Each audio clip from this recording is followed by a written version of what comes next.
جو جہاد میں شریک لوگ ہیں انہیں اس پر کسی قسم کا کوئی ذہنی یا قلبی اضطراب نہیں ہونا چاہیے۔ ناظرین کرام، 10ویں پارہ کے پہلے ربع میں پھر اللہ رب العالمین نے ذکر کیا جنگ بدر کا، کہ شیطان جو تھا وہ اہل مکہ کو اس نے خواب دکھائے کہ تم طاقتور ہو، تمہارا جتھا بہت بڑا ہے، تمہارے پاس جنگ کے ساز و سامان بہت زیادہ ہیں، تم اگر میدان کی طرف نکلو اور مسلمانوں کے ساتھ جنگ کرو تو تم انہیں صفحہ ہستی سے مٹا سکتے ہو۔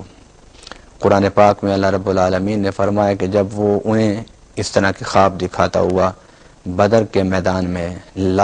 لے آیا، تو بدر کے میدان میں آنے کے بعد اس نے جب دیکھا کہ آسمان سے فرشتے اتر رہے ہیں تو اس نے وہاں سے بھاگنے کی اور اس نے کہا انی ارا ما لا ترون، کہ جو میں دیکھ رہا ہوں وہ تم نہیں دیکھ رہے۔ تو انہیں میدان بدر میں شیطان چھوڑ کر فرار ہو گیا۔ رب العالمین نے میدان بدر میں جب مسلمان پہنچ چکے تو اس کے بعد ایک وہ جتھا جسے منافقین کا جتھا کہا جاتا تھا ان کا ذکر کیا کہ ان کے دل میں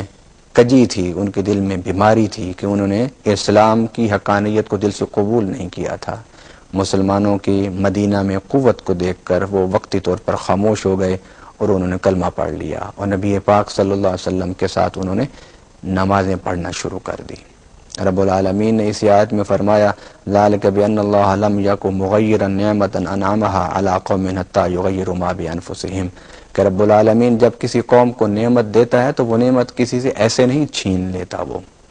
جب وہ قوم ایمان کا راستہ چھوڑ کر کفر کی طرف آتی ہے، شکر کا راستہ چھوڑ کر ناشکری کی طرف آتی ہے، اطاعت کا راستہ چھوڑ کر نافرمانی کی طرف جاتی ہے، بغاوت کی طرف بڑھتی چلی جاتی ہے، تو یہ اسلوب زندگی جب وہ اختیار کرتے ہیں تو یہ اسلوب زندگی وہی اسلوب زندگی ہے جس سے نعمتوں سے محرومی کے راستے کھلتے ہیں۔ فرمایا تم نے دیکھا نہیں کہ فرعون اور آل فرعون کتنے طاقتور تھے، کتنی نعمتیں اللہ نے ان کو دی تھیں، مگر انہوں نے حضرت موسیٰ علیہ السلام اور انبیاء بنی اسرائیل کے ساتھ جو رویہ رکھا، نتیجہ اس کا یہ ہوا کہ ان سے سب کچھ چھن گیا۔ اور پھر وہ وقت آیا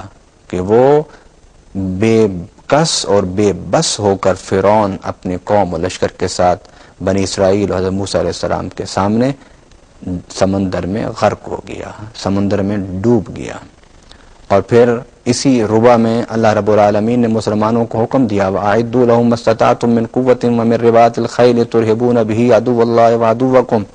وَآخَرِينَ مِن دُونِهِمْ لَا تَعْلَمُونَهُمْ اللَّهُ يَعْلَمُهُمْ۔ فرمایا کہ مسلمانوں اپنے آپ کو ہر وقت تیاری میں رکھو، اپنے اسلحہ کو تیار کرو، صاف کرو، اپنے گھوڑوں کو صاف کیا کرو، انہیں تیار کیا کرو۔ تمہاری یہ جو تیاری ہے یہ بھی ایک نفسیاتی طور پر تمہارے اور اللہ کے دشمنوں پر ایک اثر ہوگا اس سے، جس سے وہ تمہاری طرف بڑھنے کا نہ سوچیں گے، اور تمہیں تیاری میں دیکھ کر ان کے ذہن میں شیطان وسوسے نہیں ڈالے گا،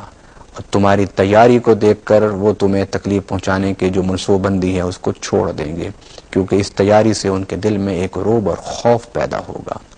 پھر اس آیت کے بعد فرمایا وَإِن جَنَحُوا لِلسَّلْمِ فَاجْنَحْ لَهَا وَتَوَكَّلْ عَلَى اللَّهِ، کہ اگر وہ تیری طرف صلح کے لیے جھکتے ہیں تو اے پیارے تو بھی ان کی طرف صلح کے لیے جھک جا، اس لیے کہ اسلام تو سلامتی کا دین ہے، اسلام تو امن کا دین ہے، اسلام تو محبت کا دین ہے، اسلام تو آتشی کا دین ہے، اسلام تو پیار کا دین ہے۔ اگر وہ صلح کے لیے تیری طرف آتے ہیں تو بھی ان کے ساتھ صلح کا معاملہ فرما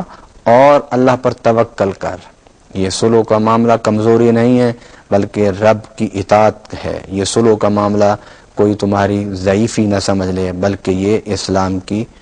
سنہری اصولوں کو واضح کرنے کا ایک طریقہ ہے کہ اسلام کسی پر زیادتی نہیں کرتا، اور اگر کوئی زیادتی کرنے والا زیادتی چھوڑ دے تو مسلمان اس کے سامنے اپنے محبت کے پہلو کو جھکا دیتے ہیں۔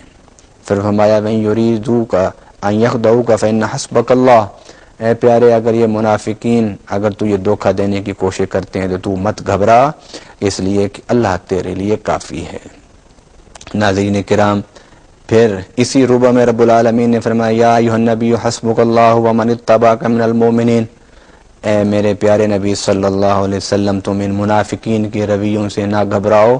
ان کا ساتھ چھوڑنے سے پریشان نہ ہو، اس لیے کہ تمہیں اللہ اور جو تمہارے ساتھ اتباع کرنے والے مخلص مومن ہیں وہ کافی ہیں۔ پھر اس سے اگلے رکوع میں رب العالمین نے فرمایا کہ اگر ایک مسلمان جو ہے اس کو 20 کافروں کا مقابلہ کرنا ہوگا، اگر تم 20 ہو تو تمہیں 200 کے مقابلے میں ڈٹ کے کھڑا ہونا پڑے گا۔ جب یہ حکم نازل ہوا تو مسلمان